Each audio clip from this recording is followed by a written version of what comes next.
So check it out. It is Friday. It is time for another episode of the About Mansfield Consumer Advice Series. I'm your host, Steve Casillo, and as we do every Friday, let's just go and bring him in right over there. Phillip Washington Jr., welcome and say hello to the Mansfieldians. How's it going, Mansfieldians? Hey, we're doing a throwback today, aren't we? We are doing a throwback today. Back, decades ago, it seems like Phillip used to do on his podcast, Wealth Building Made Simple, used to do a segment called Ask Phillip.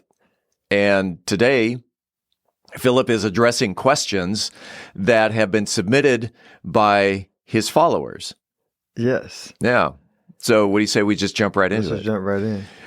Dear Phillip, what's the best way you've seen to become financially independent? Best way is to find your own authentic path, right? The best way that works for you, because the simple answer is, I feel like we gather data early on to learn our preferences, right? Like you go to a buffet, you try different foods, and you try different things, and you figure out what taste you like. You go, oh, okay, I like sweet, I like sour, right? And you sort of find your palate, right? And then through tasting, you also sort of change your palate over time, and your palate's probably always changing. But I feel like data gathering is sort of, or looking at how other people become financially successful is more like that. I think sometimes people move to saying, all right, I'm going to copy this person's specific recipe, right? And I'm like, and you can do that, but it's so much better, right? The reason why Steve makes the best old fashions is like, it's very unique to like Steve's old fashions. And I feel like that's how making money is, right? You look at what everybody else is doing and you pick what works for you and leave what doesn't work for you, and you build your own unique path. Make it your own. Make it your own. That's what I do with my old fashions.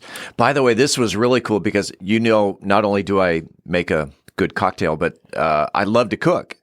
And there was a section in the New York Times probably a year ago that gave you recipes without the amount. So you're going to make, pancakes. You're going to need flour. You're going to need baking powder, you're going to need sugar, but it doesn't tell you how much. I like that. And so you, the creator, get to experiment. I like that. We need more of that in the world. And I think it was like a 40-page insert, and I went and I circled maybe 20 of the recipes, and because, that's go to the kitchen and let's just start playing. Yeah. And that's kind of your way of saying, all right, you've given me the guide, but now let's make becoming financially independent on your own. And you had mentioned on your podcast today, make money doing what you love. Yes, right. Because food taste so much better when it's done by somebody who loves it versus it just being a chore, right? I don't know. Right. I don't like, some people think it's a cliche, but I'm like, no, you can taste the difference between somebody who cooks with love and somebody who doesn't. So like, if you have a journey of doing what you love to do, right? I just feel like, I feel like, I even feel like if you can, like, for my career, I could be making so much more money than what I'm making right now, like a lot, because I did it one way through willpower, and this way is through love, and I'm doing well. But I know I can make a lot because I've turned down things. I haven't done things. I don't do the stressful things. Yeah. But I'm in a sweet spot where I just love it, and the money is, you know what I mean? Like the money is, I don't think I have to choose, and I don't think the money's gonna always be less than the other path. Yeah. But I'm just saying, like, money's not the scoreboard, and this path is so much better, and it feels better than just like doing it just for the money, right? Doing the smart thing just for the money. I'm going to let you in on a secret. Yes, sir.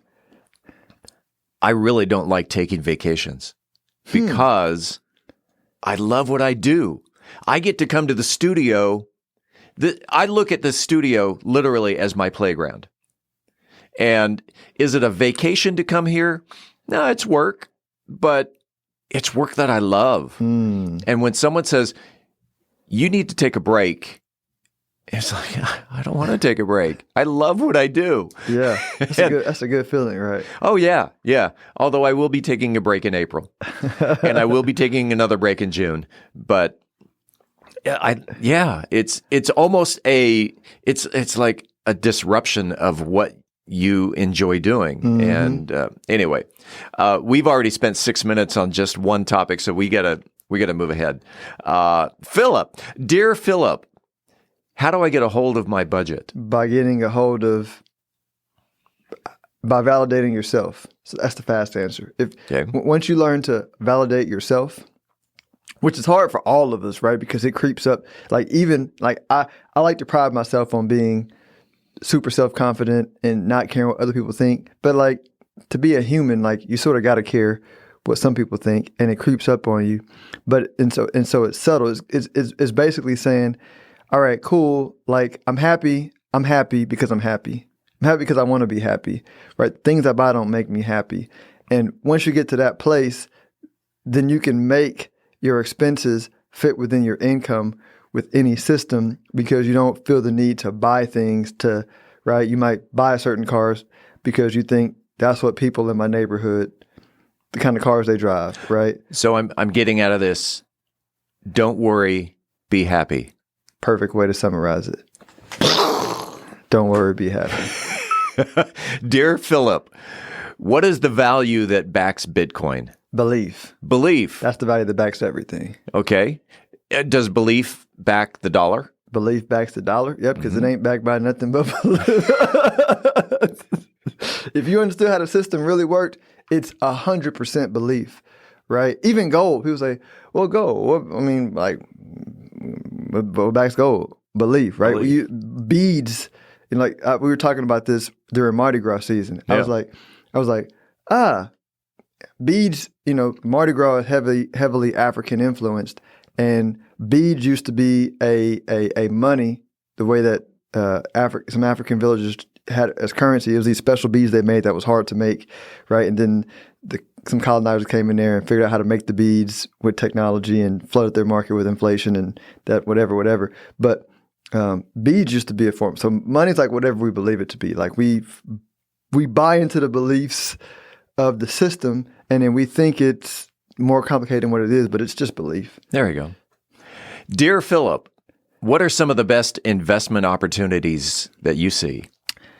The simple answer is, like, my opinion is like it's going to be as small as a grain of sand on the beach, because there's so many opportunities right there. But I think I'm going to give like some practical ones that I just see specifically. Women's sports, it's going to be huge because there's an underappreciation for women doing things and being just entertaining as men, right? I think obviously Bitcoin, artificial intelligence, those are the obvious things.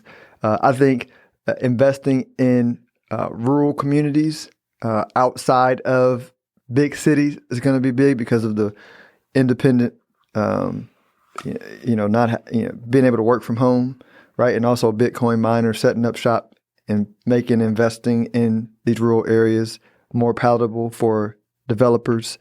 Those are some of the easier ones, but the ideas are the way that people feel overwhelmed by the information being speeding up with the internet and AI, right? That's the level of ideas. Like, it's like springtime. Springtime brings all those like things in the sky that's, what are those things called? Seeds or things that's messing up our allergies or whatever? Yeah, pollen and pollen. Yeah, that's like the money-making ideas out here. Like, there's just plentiful.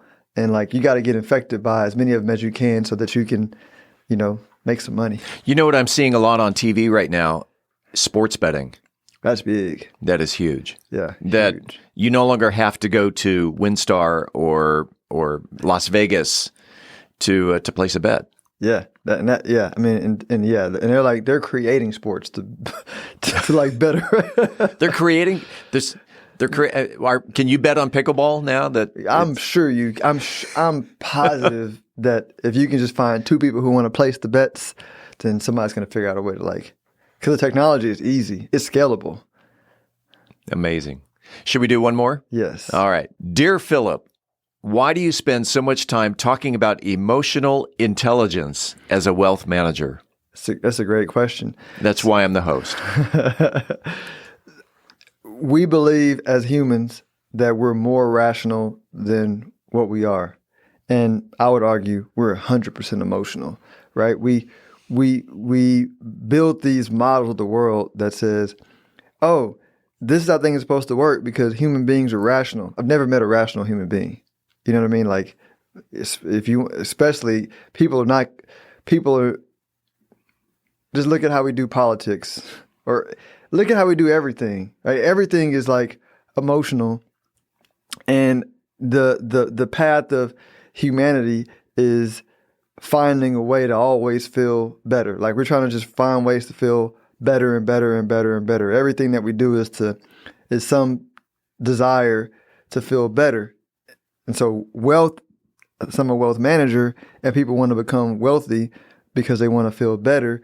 My job is, as within, so without, right? So meaning like the better you feel about yourself and money, right? The better your feeling relationship around money, then the more positive ideas you can accept around money. Said a different way, if you feel terrible about money, I can give you the best idea in the world and you're not going to accept it and you're not going to stick with it because your mood does not gel with the information I shared with you. And so emotional intelligence is sort of like cultivating the soil of the mind to get it ready and receptive for the seeds that I drop, right?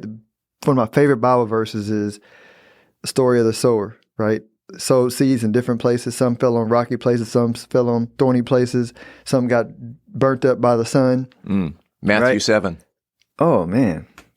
That's what I'm talking about, Steve. There you go. That's what I'm talking about, Steve. And so the emotional intelligence, I feel like, makes the soil right. So then when I drop a seed, it's more likely to grow.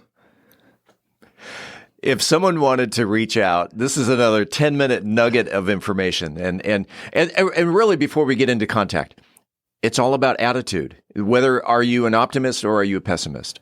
If someone 100%. Said, I really think you ought to buy that house because it's a great investment, and you have a pessimistic attitude, you're like, I don't know. Nothing ever grows. And growing meaning your money's going to grow or your tree is going to grow or whatever. It's attitude. Yes, sir. 100%. 1,000%. Oh, 1,000. I got 1,000%. 1,000% this time. Yeah. Nice. If someone wanted to reach out to Phillip Washington Jr. for some emotional intelligence or wealth management, how can they reach out to you? Best way is stonehillwealthmanagement.com. That's stonehillwealthmanagement.com. That's another 10-minute nugget of information. And Phillip, as we do this every Friday. We'll see you next week. Thanks for having me, Steve. We appreciate you listening to the About Mansfield Consumer Advice Series. By the way, if you own a business and you are interested in being a part of the Consumer Advice Series, if you have the knowledge to give information in 10-minute increments to the consumers, shoot me an email to info@aboutmansfield.com. Again, that is info@aboutmansfield.com. We'll tell you how we can get you all set up. Appreciate it. We do it again next week right here on the podcast.